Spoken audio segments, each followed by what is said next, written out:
নমস্কাৰ, মই মজিদ। বন্ধুসকল, বলগতে চাওক আজি সন্ধিয়াৰ 7টা গুৰুত্বপূৰ্ণ খবৰ। প্ৰথমটো খবৰ, ৰাজ্যত পুনৰ ভয়ংকৰ পথ দুৰ্ঘটনা। পুৱাই ৰাজ্যৰ ৰাজপথত মৃত্যুৰ কিৰিলি। এই ভয়ংকৰ পথ দুৰ্ঘটনাত থিতাতে মৃত্যু হৈছে 3জন লোকৰ। পথৰ কাষত ৰখাই থোৱা ট্ৰাকত প্ৰচণ্ড খুন্দা পিকআপ ভানৰ। ৰাজ্যৰ ৰাজপথত পুনৰ ভয়ংকৰ পথ দুৰ্ঘটনা।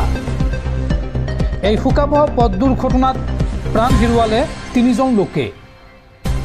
পথৰ কাষত ৰখাই থোৱা ট্ৰাকত প্ৰচণ্ড খুন্দা পিকআপ ভানৰ। জাগিৰ ৰোডৰ পৰা গুৱাহাটী অভিমুখে গৈ আছিল এই বাহনখন, আৰু সেই সময়তে নিয়ন্ত্ৰণ হেৰুৱাই ট্ৰাকত তীব্ৰ বেগত খুন্দা মাৰে বাহনখনে। ঘটনাস্থলীতে প্ৰাণ গ'ল চালকসহ পিকআপ ভানৰ 3 আৰোহীৰ। সোণাপুৰৰ যোগদলত সংঘটিত হৈছে এই লোমহৰ্ষক দুৰ্ঘটনা, আৰু ঘটনাস্থলীত আৰক্ষী উপস্থিত হৈ উদ্ধাৰ কৰিছে মৃতদেহকেইটা। পৰৱৰ্তী খবৰ, দেশৰ সাধাৰণ জনতাৰ ওপৰত পুনৰ মাধমাৰ। পুনৰ বৃদ্ধি পাব কেইবাবিধ অত্যাৱশ্যকীয় ঔষধৰ দাম। অতি শীঘ্ৰেই বৃদ্ধি পাব কৰ্কট, ডায়েবেটিছ আৰু হৃদৰোগৰ ঔষধৰ দাম। লগতে বৃদ্ধি পাব অন্যান্য এণ্টিবায়'টিক ঔষধৰ দামো। সৰ্বসাধাৰণ ৰাইজক পুনৰ মাধমাৰ সোধাবলৈ সাজু হৈছে ফাৰ্মা কোম্পানী।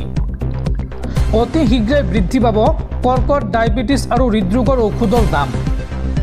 লগতে বৃদ্ধি পাব অন্যান্য এণ্টিবায়'টিকৰো দাম। 1.7% পৰ্যন্ত বৃদ্ধি হ'ব প্ৰত্যেকটো ঔষধৰ মূল্য। All India organisation of chemist and ড্ৰাগিষ্টে সঁহাৰি জনাইছে এই সিদ্ধান্তত। ইফালে বহু ফাৰ্মা কোম্পানীৰ বিৰুদ্ধে নিৰ্ধাৰিত নিৰিখতকৈ উচ্চ নিৰিখত দৰৱ বিক্ৰীৰ অভিযোগ উত্থাপন হৈছে, আৰু ইতিমধ্যে নিৰ্দেশনা অমান্য কৰা 307টা ঘটনা ধৰা পৰিছে বহু ফাৰ্মা কোম্পানীৰ বিৰুদ্ধে। আৰু তাৰ মাজতে পুনৰ ঔষধৰ দাম বৃদ্ধি কৰি সাধাৰণ জনতাক মাধমাৰ সোধাবলৈ সাজু হৈছে ফাৰ্মা কোম্পানীসমূহ। পৰৱৰ্তী খবৰ, ঘোষণা কৰা হ'ল গুণোৎসৱ 2025ৰ ফলাফল। আৰু এই ফলাফল অনুসৰি ঐক্যহাজ শিতানত প্ৰথম স্থান লাভ কৰিছে অসমৰ শিৱসাগৰ জিলাই। এই তালিকাত দ্বিতীয় স্থান লাভ কৰিছে মাজুলী, আৰু তৃতীয় স্থান লাভ কৰিছে চৰাইদেউ জিলাই। আৰু লগতে স্বচ্ছ আৰু নিয়াৰিকৈ গুণোৎসৱ চলোৱাৰ শিতানত গোলাঘাট প্ৰথম, দ্বিতীয় স্থানত আছে কামৰূপ মহানগৰ, আৰু তৃতীয় স্থান লাভ কৰিছে যোৰহাট জিলাই। দৰ্শকসকল, আৰু বহুতো গুৰুত্বপূৰ্ণ খবৰ আছে। তাৰ আগতে আপোনাক জনাওঁ যে যদি আপুনি এতিয়ালৈকে এইটো ভিডিঅ'ত লাইক কৰা নাই তেন্তে এতিয়াই ভিডিঅ'টোত লাইক কৰি দিয়ক, আৰু এনেকুৱা ধৰণৰ ভিডিঅ'সমূহ নিতৌ চাবলৈ চেনেলটো ছাবস্ক্ৰাইব কৰি কাষত থকা বেল আইকনটো প্ৰেছ কৰি ৰাখক। পৰৱৰ্তী খবৰ, এয়াই মুখ্যমন্ত্ৰী হিমন্ত বিশ্ব শৰ্মাৰ শান্তিৰ অসম। আইন শৃংখলা পৰিস্থিতিৰ পৰিপ্ৰেক্ষিতত অসমলৈ বিশ্বৰ 6খন ৰাষ্ট্ৰৰ ভ্ৰমণ নিষেধাজ্ঞা জাৰি।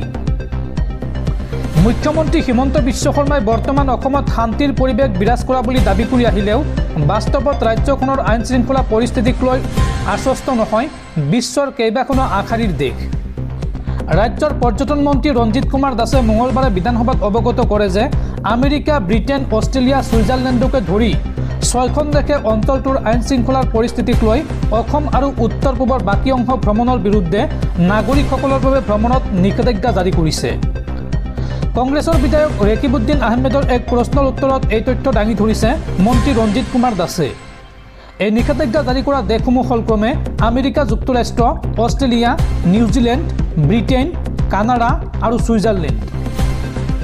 মন্ত্ৰী ৰঞ্জিত কুমাৰ দাসে লগতে জনায় যে ৰাজ্য চৰকাৰৰ হৈ পৰ্যটন বিভাগে বৈদেশিক পৰিক্ৰমা মন্ত্ৰালয়ৰ সৈতে যোগাযোগ কৰি এই নিষেধাজ্ঞাসমূহ উঠাই ল'বলৈ এই দেশসমূহক আহ্বান জনাইছে। মন্ত্ৰীগৰাকীয়ে লগতে কয় যে অষ্ট্ৰেলিয়াৰ এটা উচ্চ পৰ্যায়ৰ দলে এই দিশটো চাবলৈ অলপতে অসম ভ্ৰমণ কৰিছিল। পৰৱৰ্তী খবৰ, অসমত বিজেপি কৰ্মীৰ বাহিৰে বাকী সকলোকে অপৰাধী সজাইছে মুখ্যমন্ত্ৰী হিমন্ত বিশ্ব শৰ্মাই। মুখ্যমন্ত্ৰী হিমন্ত বিশ্ব শৰ্মাৰ বিৰুদ্ধে এই বিস্ফোৰক অভিযোগ সাংসদ গৌৰৱ গগৈৰ। দিলৱাৰ হুছেইন মজুমদাৰক গ্ৰেপ্তাৰৰ প্ৰসংগত এইবাৰ মুখ খুলিছে সাংসদ গৌৰৱ গগৈয়ে। সাংবাদিকগৰাকীৰ গ্ৰেপ্তাৰ সন্দৰ্ভত বিজেপি চৰকাৰ তথা মুখ্যমন্ত্ৰীক খুৰদাৰ সমালোচনা কৰিছে সাংসদ গৌৰৱ গগৈয়ে। মুখ্যমন্ত্ৰীয়ে সমগ্ৰ অসমৰ ৰাইজৰ ওপৰত দমন বিচাৰে বুলিও মন্তব্য কৰে সাংসদ গৌৰৱ গগৈয়ে। হিমন্ত বিশ্ব শৰ্মাই বিজেপি কৰ্মীৰ বাহিৰে সকলোকে অপৰাধী সজাইছে বুলি গুৰুত্বপূৰ্ণ মন্তব্য সাংসদ গৌৰৱ গগৈৰ। সমাজৰ প্ৰত্যেক বৰ্গৰ মানুহৰ লগত মুখ্যমন্ত্ৰীয়ে সংঘাতৰ ৰাস্তা লৈছে। সাংবাদিকক গ্ৰেপ্তাৰ কৰি মুখ্যমন্ত্ৰীয়ে নিজৰ অপসাৰণৰ প্ৰমাণ দিছে। সাংবাদিক, অধিবক্তা, প্ৰবক্তা, কৰ্মচাৰী সকলোৰে প্ৰতিবাদ কৰিবলগীয়া হোৱাক লৈও মন্তব্য কৰে গৌৰৱ গগৈয়ে। SI জোনমণি ৰাভাৰ মৃত্যুৰ সময়ত SC/ST আইন ক'ত আছিল বুলি প্ৰশ্ন সাংসদ গৌৰৱ গগৈৰ। হিমন্ত বিশ্ব শৰ্মাই অসম আৰক্ষীক অন্য এটা দিশলৈ লৈ গৈছে বুলি মন্তব্য কৰে সাংসদগৰাকীয়ে। পৰৱৰ্তী খবৰ, বৃহৎ সংখ্যক গছ কটা কাৰ্য মানুহক হত্যা কৰাতকৈ জঘন্য অপৰাধ। এই মন্তব্য দেশৰ উচ্চতম ন্যায়ালয়ৰ। বৃহৎ সংখ্যক গছ কটা কাৰ্য মানুহক হত্যা কৰাতকৈ জঘন্য অপৰাধ।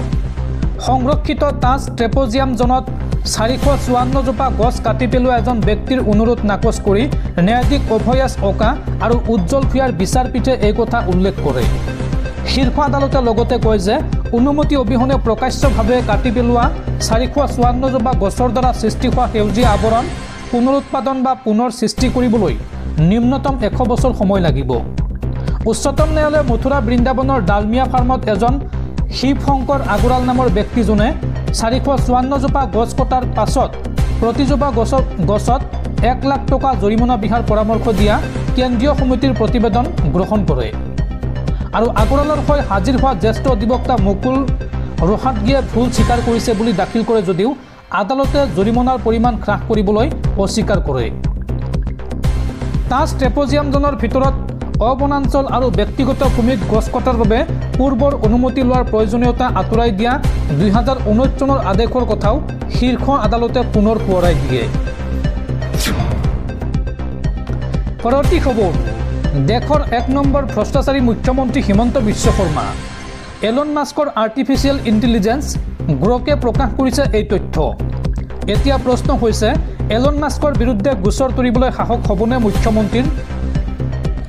অসমত এতিয়া অঘোষিত জৰুৰীকালীন অৱস্থা চলিছে।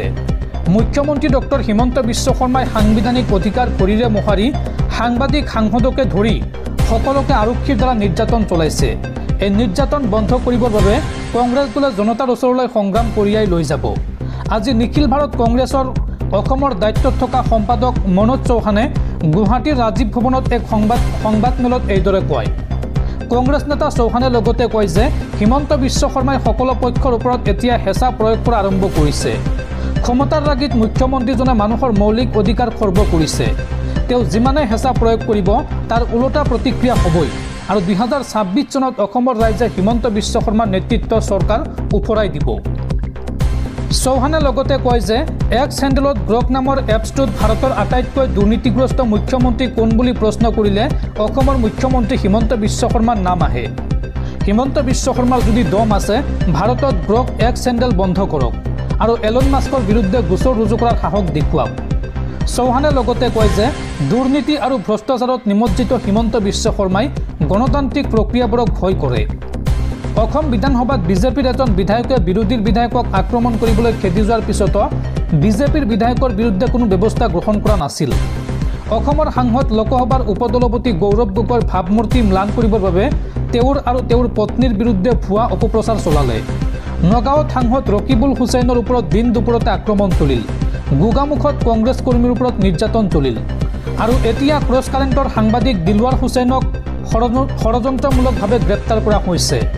আইন হাতত তুলি লোৱাটো হিমন্ত বিশ্ব শৰ্মাৰ নীতি হৈ পৰিছে বুলি উল্লেখ কৰি চৌহানে লগতে কয় যে কংগ্ৰেছ নেতা ৰাহুল গান্ধীয়ে দেশৰ সকলো মুখ্যমন্ত্ৰীৰ ভিতৰত আটাইতকৈ ভ্ৰষ্টাচাৰী মুখ্যমন্ত্ৰী হিমন্ত বিশ্ব শৰ্মা বুলি বহুদিন পূৰ্বেই আখ্যা দি থৈছিল আৰু আজি সেই কথা প্ৰমাণিত হৈছে।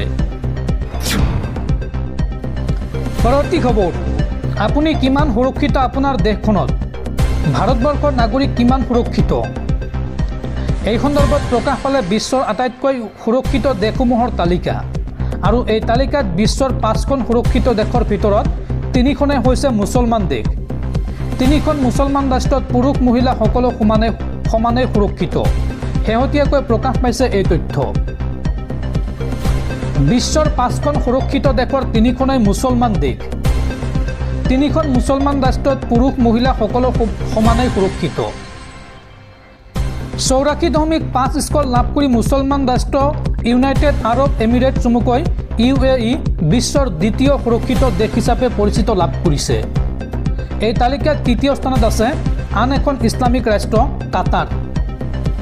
সুৰক্ষিত দেশৰ পঞ্চম স্থানত আছে ওমান।